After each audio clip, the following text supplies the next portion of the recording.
everyone, welcome to the latest episode of Doll Belly Knits. My name is Annabelle and you can find me here on YouTube as Doll Belly Knits, and other places that you can find me on social media include Ravelry and Instagram as Doll Belly. Additionally, there is a group for this vlog on Ravelry. If you search the group tabs, you'll find me and other watchers in the forums under the name of Doll Belly Knits.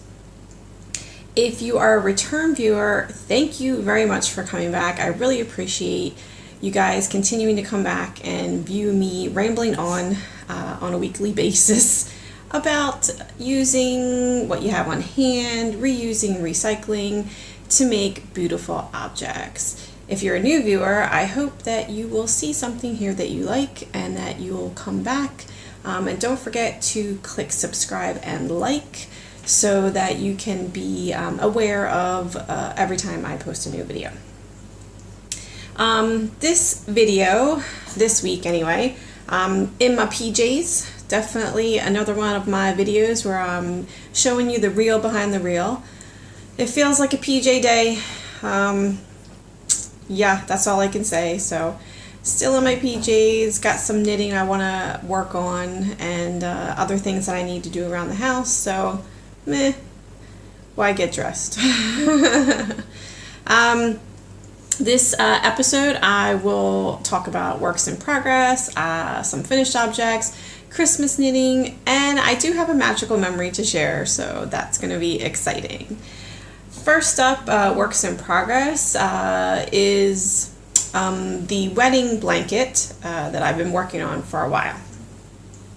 I realized that I've never really given the backstory or any of the idea behind what I plan on doing with this blanket. So I'll just tell you a little bit about it.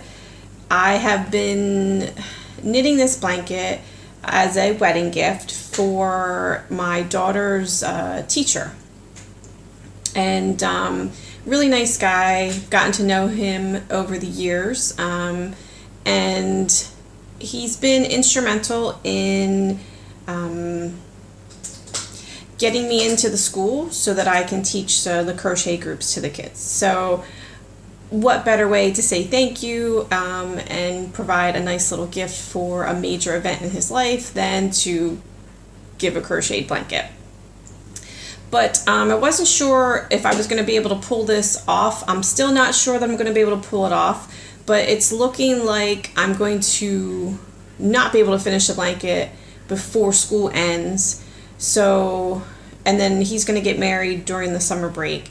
So I probably won't be able to present him with the blanket until September, after he actually gets married. And I've thought about this and how I would like to do it and if I would have time and how would I keep it a secret, etc., etc. But basically, I'm going to try over the summer break to get all of the kids who have been part of crochet group to do a couple stitches on the blanket, whether they just do some chains or they actually do some doubles. And there are a few of them who are very good crocheters and they could probably do an entire line. But I'm going to try and somehow round them all up and get them to work on a stitch or two so that it's, you know, a group gift and it's just a thank you to him and being able to see how what he initiated and what he helped to author within the school in regards to the crochet group, how that's affected the kids and basically a practical product from that. I just don't know if I'm going to be able to round them all up. So we'll see what happens, but I think that's the game plan that I'm going to go with going forward. Additionally, if I wait until summer break, then the kids can't spill the beans. I mean, they may spill the beans as soon as they walk into the door when school starts in September, but there ain't nothing I can do about that at that point in time. So we'll see what happens. But anyway, I have the blanket here. Oh! It's getting bigger.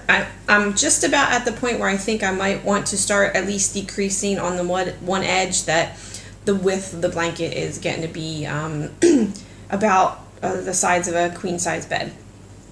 I did do what I said I would do. I went into the stash, I dug deep and hard, and I was able to find some more green within my stash. So I'm feeling a little better. I still probably won't get to the complete end of this blanket without having to order some, but it certainly will be less than what I would have had to order if I just didn't take a look. Again, look at what you have in your garage, look at what you got in your closet. There's probably something already there that you can use to sort out whatever problem you have. So last time I showed it, I believe I had started on this green. So I did finish the entire ball of that, and then like I said, I had gone into my stash and I found some other greens. So I found a little bit of this, and this is actually this is one of those Red Heart gemstones. Anybody remember that? Red Heart had a entire palette of wool come out that was they named it gemstones, emerald, ruby, yada yada, because it has this like sparkly sheen to it. And some other green. Obviously it's all green. So far I haven't had to repeat a color, but I will have to repeat a color because I found more of this dark green in my stash and more of the sage. I don't know why I had so much of that color, but I do, and now I'm getting a chance to use it. So, dog hair. I will continue to work on that, and I will let you know if I'm able to round up these kids and get them to participate. I think that would be really sweet and really nice, and make it a much more significant of a gift to him if I can get the kids incorporated into it. So wish me luck, and I will definitely keep you updated on that. The other, let me see, wait a minute. Right, other works in progress. I still have my bird of fire. I will just put a picture in here. I don't have it with me because I actually haven't worked on it. I think it was last episode I talked about how I put my venomous tentacula into hibernation because it was something that was for me, and I already had something on the needles for me, which is the bird of fire. I tend to be a selfless knitter. A lot, if not, a lot of the stuff that I make, I end up giving away. I'm not saying that to get kudos or a pat on the back. It's just how I am. It's what I do. It's how I give gifts. So that tends to be what I work on. When I have something that there's a deadline coming my way, then things that I do have in progress for me tend to get pushed off to the side. So that's just me explaining why I haven't touched Bird of Fire. Still love it. Still excited by it. Looking forward to it being a finished object. It just kind of has fallen to the bottom of the pile a little bit because I have other things that I'm trying to work on and deadlines that I'm trying to meet. I did do a couple rows on it for sure this week. Just not enough to worth, there's no progress I can really show you that you would be like, oh yeah, and see the difference in it. So still working on it. Haven't officially moved it to the hibernation category, but just don't really have anything to show you on that right now. The other work in progress that I have is a pair of socks. I've cast on a pair of socks because I do like to have a pair of socks on the needles at all time. They do make great travel projects, go to, pick it up, put it in your purse and leave the house type projects. Additionally, I'm trying some new techniques and new things for this particular project. So I tend to keep most of my socks in ice cream tubs. I like to do that because it's reusing something that would otherwise get recycled or not used. I also find that it protects my work, keeps needles from losing stitches, and then I can fit all my balls, and it just makes it a nice tidy little package, and I can shove it inside a bag and leave.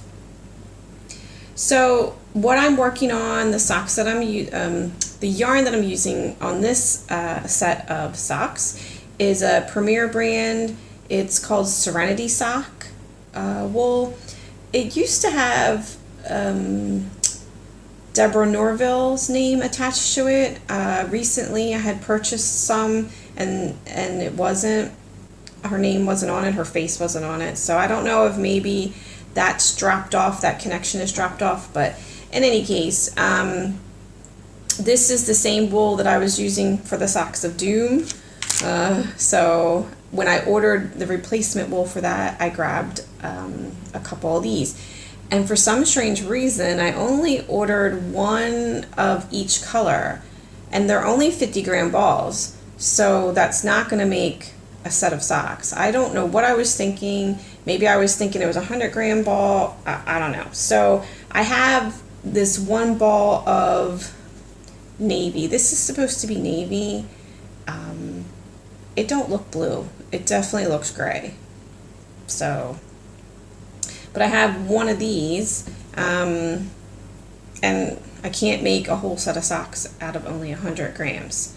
So what I'm trying as a new technique for the first time for me is to do different toes and different heels and different cuffs. I have this gray that I used for, I must have used them for a pair of socks for hubby. I think I did for Christmas. I used last Christmas. So I had some of this left over, and I figured between the two I would definitely get one pair of socks out of it. So that's the first new thing that I'm trying. Different toes. I work them obviously 2 at a time, as you can see, toe up. The other thing that I was thinking about trying is an afterthought heel. I've not done an afterthought heel. I have done, I guess it's an afterthought thumb on a set of mittens, colorwork mittens that I did for my daughter for Christmas. And the thumb you did after you were done the rest of the mitten. So I understand the concept of the afterthought heel, and I might give that a go. I'm concerned about the gusset part of the sock in doing it that way.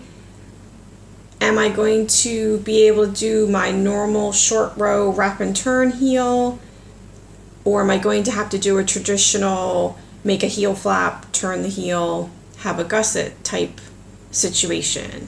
I guess my major concern is making sure that there's enough arch in the sock so that it's not difficult for the person to get over top of their foot. If anybody has any thoughts or comments on that, please post below and let me know how you've done your afterthought heel.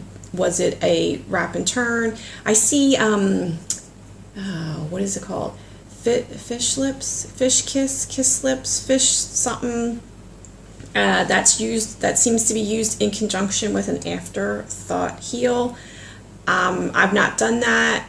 So yeah, feel free to leave a comment below. Let me know what you do if you happen to use the afterthought heel process in making socks. Let me know. Leave me a comment. I feel like, oh yeah, the other thing that I was trying on the sock was just adding a pattern. I went into my really 1971 knitting book, and I just picked out a pattern that I thought would look nice. So this is very, very minimal pattern construction and pattern design that I'm trying. And I think because the yarn is so dark, you might not be able to see it, but I basically have chosen like a triangle, and the triangle will just run up the top of the foot and carry on the cuff as well. But I did it so that when you put the socks on, the triangle runs up the outer edge of the foot and the calf, so your ankle and calf. So you'll be able to see the pattern when the person's standing there looking at it from their, if they have their socks and shoes on, you'll still be able to see the pattern on the side on the cuffs. So yeah, this is kind of like an experiment. Like I said, 2018, trying new things in sock knitting. So we'll see what happens with that. I'm still using my 3.75 millimeter needles though. I can't seem to get away from that. And I do know that it makes the sock airier, like a lighter fabric, because the stitches are larger. And it's summertime, so that's not a bad thing right now. Probably not the best way to make socks for like wintertime sock knitting, but hey ho, I can't change everything all at once. Finished objects. I have one finished object, and it's a object because it is my latest pattern on Ravelry. It's the Sweetie Bag pattern that I said I would be writing up and publishing. So I have done that, and if you are interested in that, the pattern is available for free, and all you gotta do is find me on Ravelry, search for Doll Belly, and you'll be able to get to the pattern off my page, or you can just type in Sweetie Bags, SWEETIE, and then space bags under patterns, and it should come up. They're really cute, really useful. I've not only made them for the girls to take their stuff to school in, I've also made them as ways of giving little gifts for a birthday. It's just a nice little extra added bonus to the gift because it comes in a nice little reusable pouch. So if you're interested in that, you can give that a go. And please, if you do make one of the Sweetie Bags, don't forget to make a project of it in Ravelry and take pictures and link it to the pattern, etc., etc. That way I can see what everybody else is doing and how they interpret the pattern, because you can change the size and the shape by using different size needles, different size yarns and wools, and it could come out looking completely differently than what I usually do with cotton. Okay, next part of the show is Christmas knitting. So this is the part of the show where I'm going to share the objects that I've started working on for Christmas. It also means that I have to tell certain people that they can't look and they need to not view this part of the show. Additionally, I try not to give away too many hints, so if you are watching, you might have to definitely watch the screen for maybe information that I put up here, because there's certain things that I don't want to say out loud. I really am trying not to give away what I'm doing, but at the same time share it with you. So, husband of mine, this is your cue. You need to look away. Right. Okay, so I haven't started any other Christmas project yet. I'm really focusing on this one because I do think it'll be done sooner rather than later. But I do know what I want to do.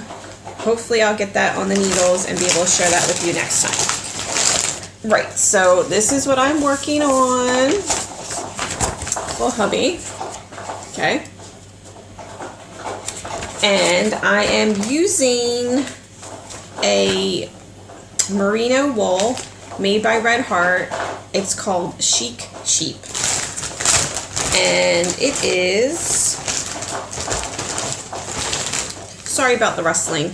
Additionally, construction workers are outside the back of my house. They've been there for a while now, and because it's been so incredibly warm here, and when I say warm, I mean like 80s Fahrenheit, which is, it is warm for England. But I know my friends in the South and the States are laughing. But, yeah, I was talking about the yarn. So it's this colorway. I wonder if you can, is it? It is. You may be able to actually read it.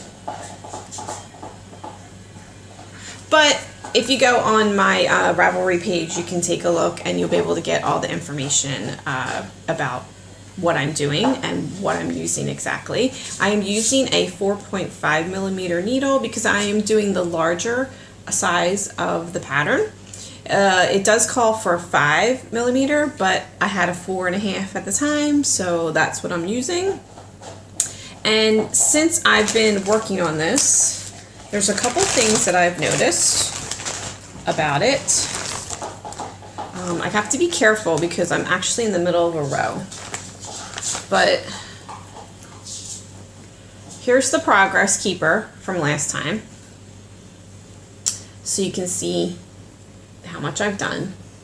So it does seem to be going pretty quickly. It's just because you have additional stitches added like every other row, it's getting longer, wider, so that makes going one row take additional time.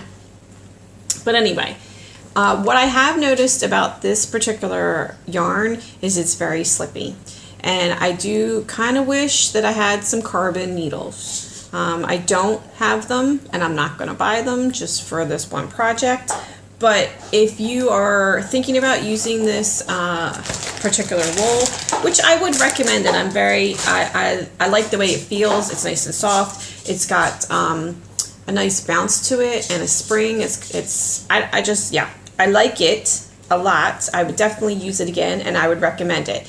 But if you happen to own carbons needles, I would recommend using them with this yarn, because I'm working on it, and additionally, you're adding stitches as you're going, so there's more stitches that you have to control and deal with, and I'm feeling like I'm gonna, they're gonna slip off the needle on me. So I would recommend that if you have them. The other thing that I've noticed, which it's definitely hard to show you now since I'm in the middle of the row and I can't open up the project all the way. This starting edge, like, what is this? And like, I do this, and then I walk away, and it's like this, and it's just this part. Like, I don't get it. I don't understand.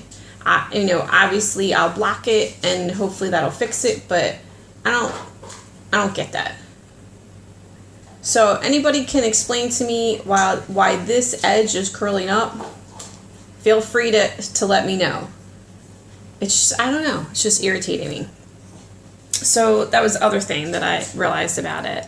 And the other thing that was new or different in working on this project, this is the first time that I've actually done spit splicing. Usually what happens when I get to the end of a ball, I have been doing a Russian join, where you take the needle and you join the two. You know what? I will put a link into a video on Russian joins here. I saw a video, Very Pink Knits, Stacy, Very Pink Knits. She fabulous, always giving us instructional videos. I just love her videos. So if I have a question, I usually go and search out one of Stacy's videos. So I was trying to learn how to join a new ball without making a knot. And Russian join is one way to do it, especially if you're using acrylic, things that aren't natural fibers. But if you are using a natural fiber like wool, then you can spit splice it. And I thought it was split splice, but it's spit spice. I can't even say it right.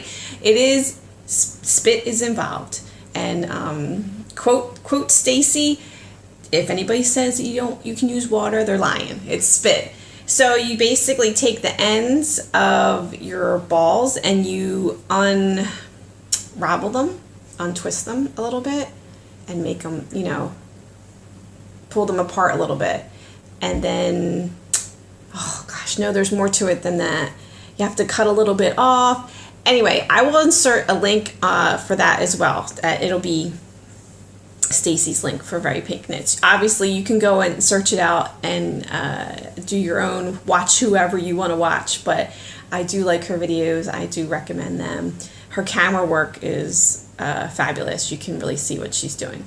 But it worked really well. I was surprised because I was watching her do this, and then I'm thinking, that's not going to work. But it did. It's you basically, join the strings, put some spit on it, use your hands, and the friction felts the wool.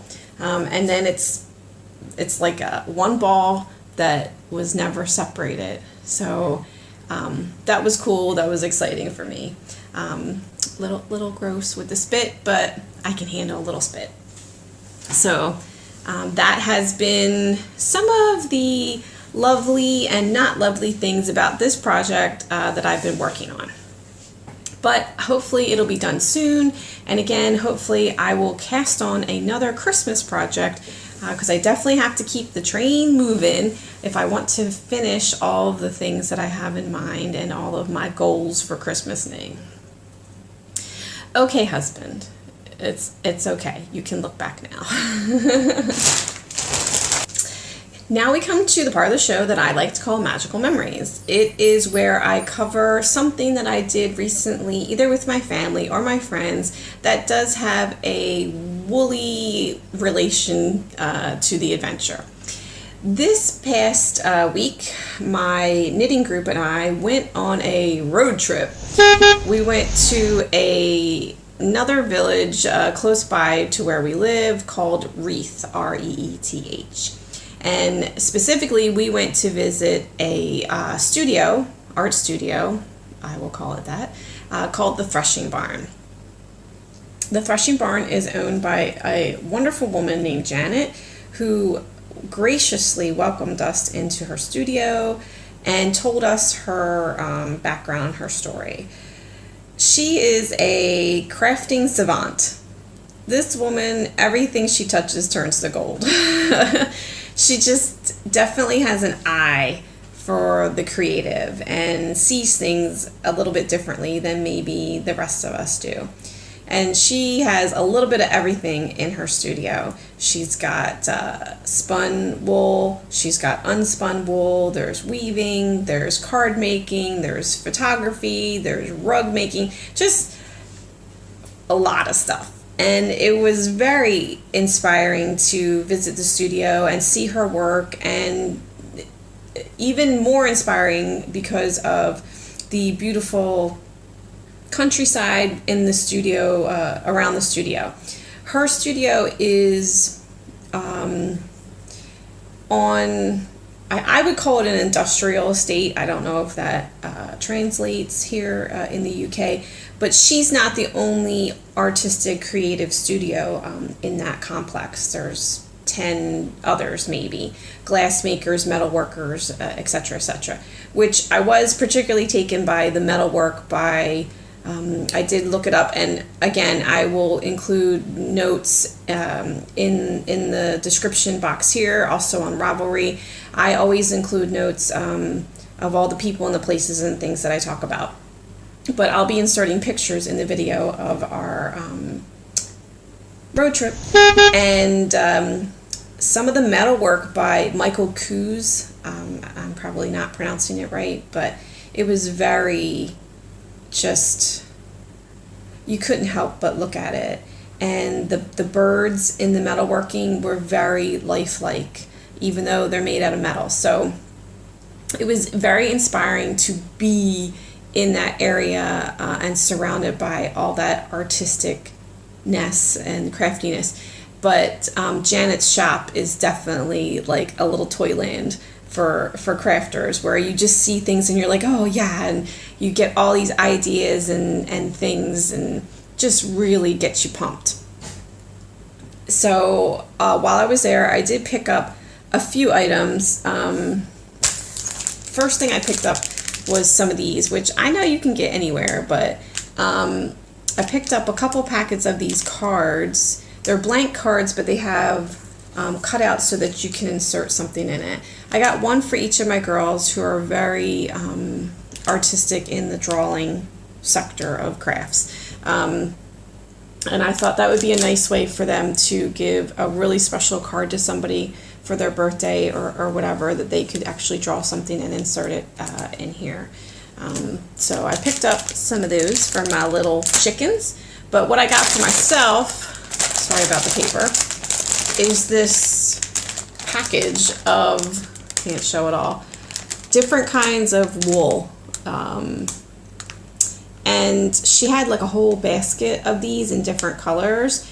And this one just really spoke to me. It's got yellows and browns, and this one here's got some golds in it. So it's very autumnal in nature, which happens to be my favorite season. And it's all different. I can tell, like this one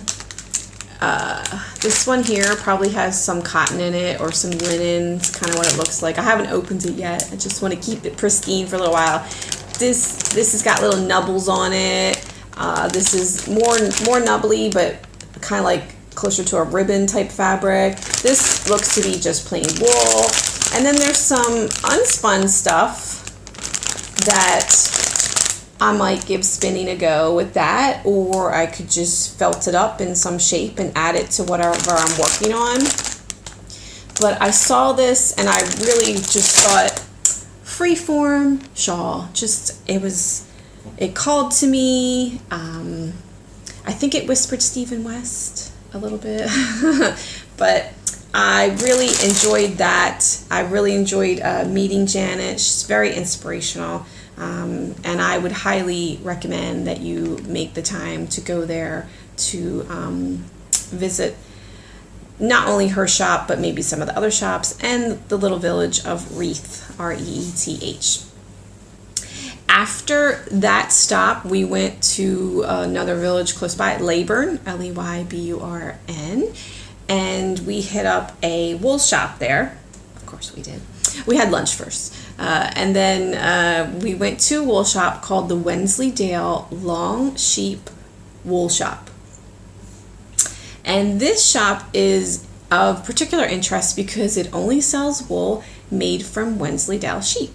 I will insert a picture of a Wensleydale sheep. It's a crossbreed that was made. Why, I don't know, because I don't know much about sheep breeding. But when they bred these two sheeps together, this is what they came up with. And you can see in the photo that the Wensleydale adult sheep has really long, curly, whirly type fleece. So that's interesting. I think it's interesting. And it does make nice wool. So the only thing in this shop is the Wensleydale wool. And the shop owners, I believe they, I don't know if they own the sheep, but they get the fleece and they have it spun and they dye it. So they are in control of a lot of the process of what happens there. Additionally, in the shop, they sell patterns that are complementary to this type of wool. And then there are actual knitted items that you could purchase if you like as well. So that was a nice little shop to go to, especially if you're looking for pure wool, if you're looking for this particular type of sheep. I know some spinners are collectors of fleeces and they try to get their hands on different types of sheep fleeces to use. So maybe you're missing some Wensleydale from your stash and you'd like to procure some of that. They do sell online as well as in the shop. And also,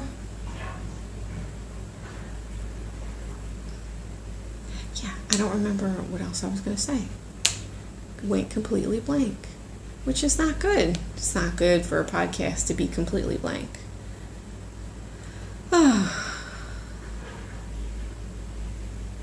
Oh, I know what it was.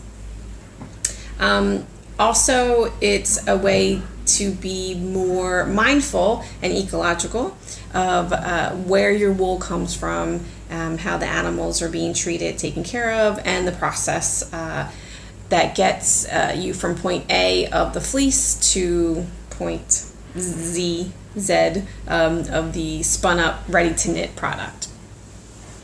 So Yeah, it was a great day. It was fun. It was beautiful weather. It has been beautiful weather here. So we were blessed with unusually beautiful sunny weather here in England, and we made full use of it on our road trip.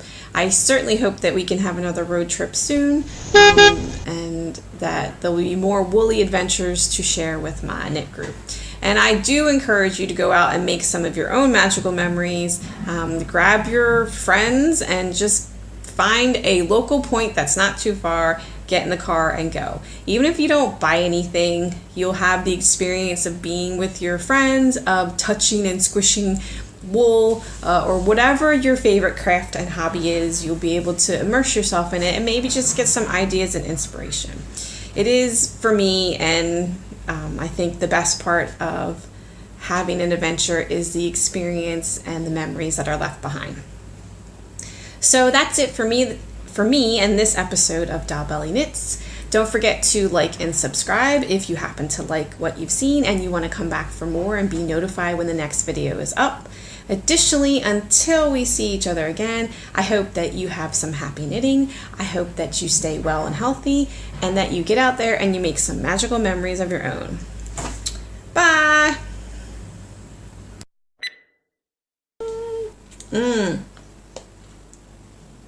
Just realized you can see Frankie in the corner.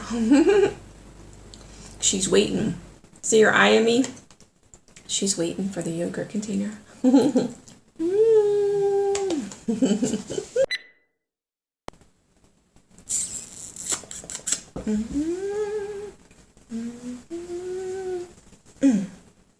Help me, Obi-Wan. You're my only hope.